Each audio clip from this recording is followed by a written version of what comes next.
Calling about you? Not calling about me. Open your ears, let him out. Hey, listen. I gotta listen to you, man. Go on. So I tased him right in the back. You got the handcuffs too tight. Who cares? Get in the car. I'll shoot your dog. Welcome back to the Lackluster channel.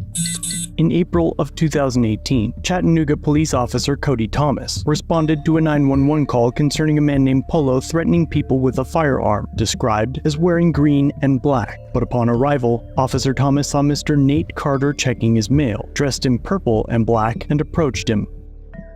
Polo? Now, what's your name?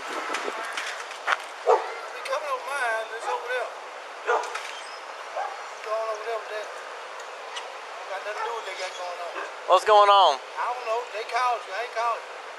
I'm calling. Who are we calling about? Calling about me, buddy.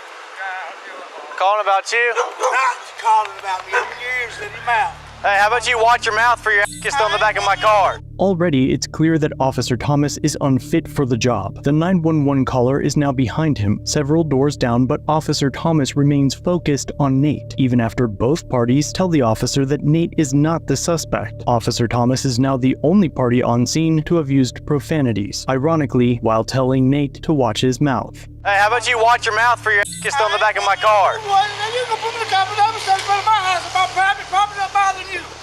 You go here talking about who am I, Polo? And I told you no. Hey, listen. I gotta listen to you, man. Go on. No, get your ass over here. You're now part of this. Come here.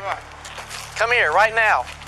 Come here. You can't look for what? The United States Postal Service visits almost 165 million locations across the United States every day but Sundays, Christmas, and Thanksgiving. This means that the USPS stops over 50 billion times per year. However, since its creation in 1775, there are no documented incidents of postal workers intentionally killing dogs on their route. However, on the opposite end of the spectrum, the DOJ estimates that police officers kill as many as 10,000 dogs each year. And now, to fill those stats, Officer Thomas continues to escalate the situation by threatening to shoot Nate's dog.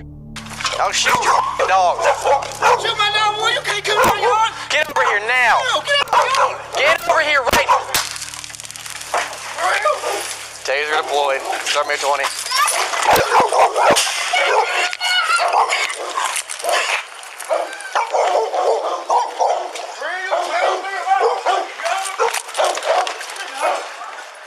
Hey, show me your hands. Clear the air. Start me some cars.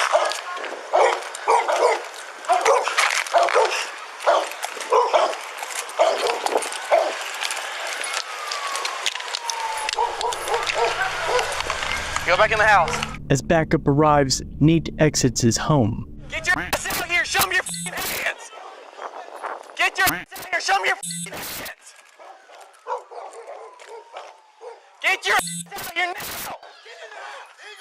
Get your ass over here now, or I'm gonna shoot your f***ing dog. Get your ass out here now. Put your ass up. Put your ass up. Get your ass over here now. Get over here now. What are you doing with your ass up?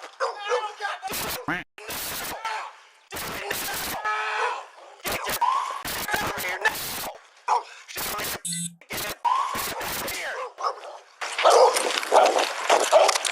Suspect just went back in the house.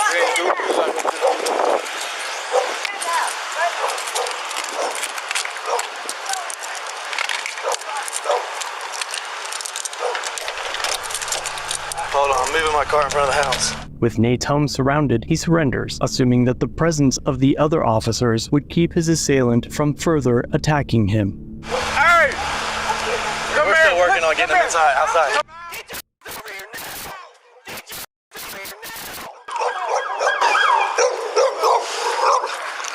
He went back in.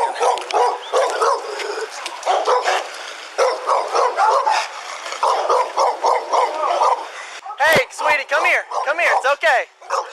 Y'all come here. Hey, y'all come here. Everything's okay. You, right there. Hey, you come over there. You go over there. Come here now.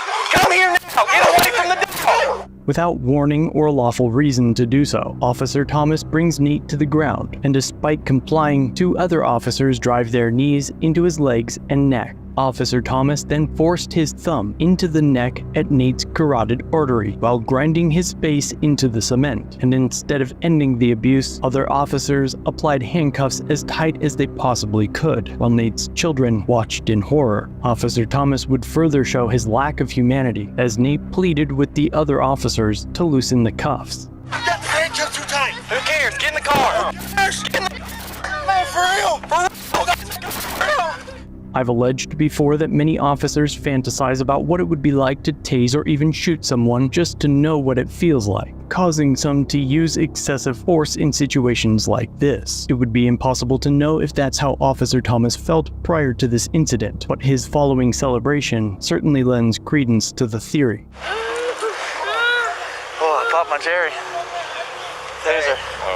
Nearly 10 minutes after his arrival, Officer Thomas finally meets with the 911 caller and attempts to have the man affirm that he attacked the right suspect. Was this about him, correct? No. It was another guy, but he ran through. He had the Glock.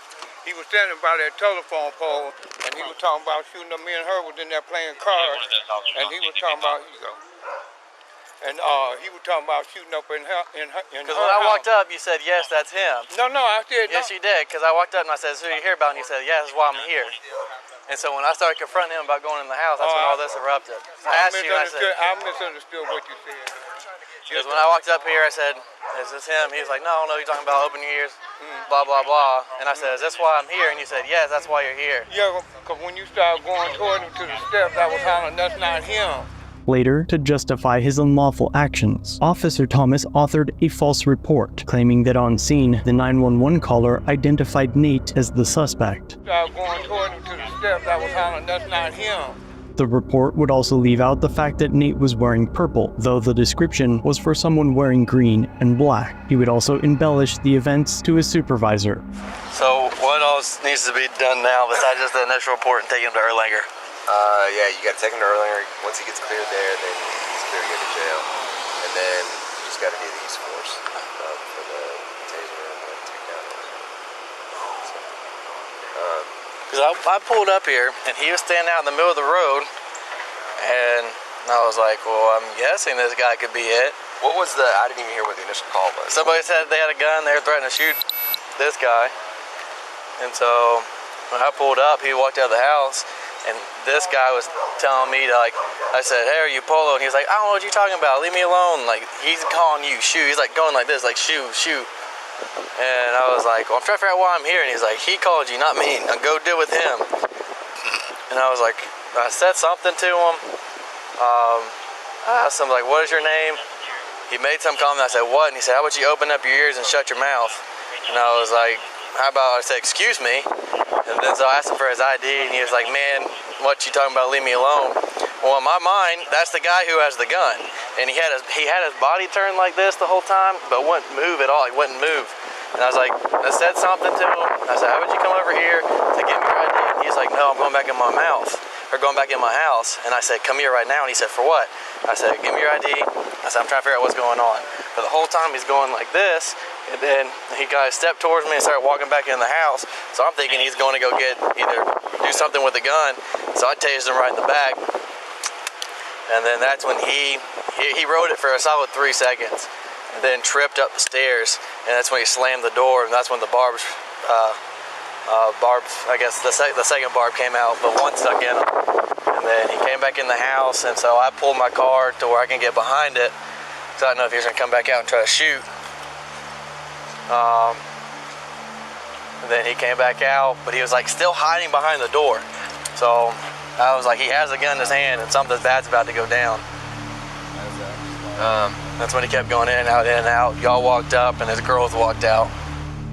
Nate was charged with disorderly conduct and resisting arrest, but those charges were quickly dropped, and after an internal affairs investigation, Officer Thomas was suspended for a mere 2 weeks. No criminal charges were filed against him for the aggravated assault, battery, threats, or false arrest, but shortly after, Nate filed a lawsuit seeking $3 million. The parties settled for an unknown amount just 6 months after the filing, record time for a case like this. That same year, Officer Thomas was named in another unrelated lawsuit seeking $1.3 million, alleging the officer's involvement in a botched raid. That case was eventually dismissed, but the first incident on its own should have been enough to determine that Cody Thomas was unfit to serve. No other details have been made public, and it appears that he may still be employed with the department. Had you committed the same acts as Mr. Thomas, it's possible you would still be in jail. As always, let me know what you think in the comments down below. And if you liked this video, try one of my previous reports linked on screen.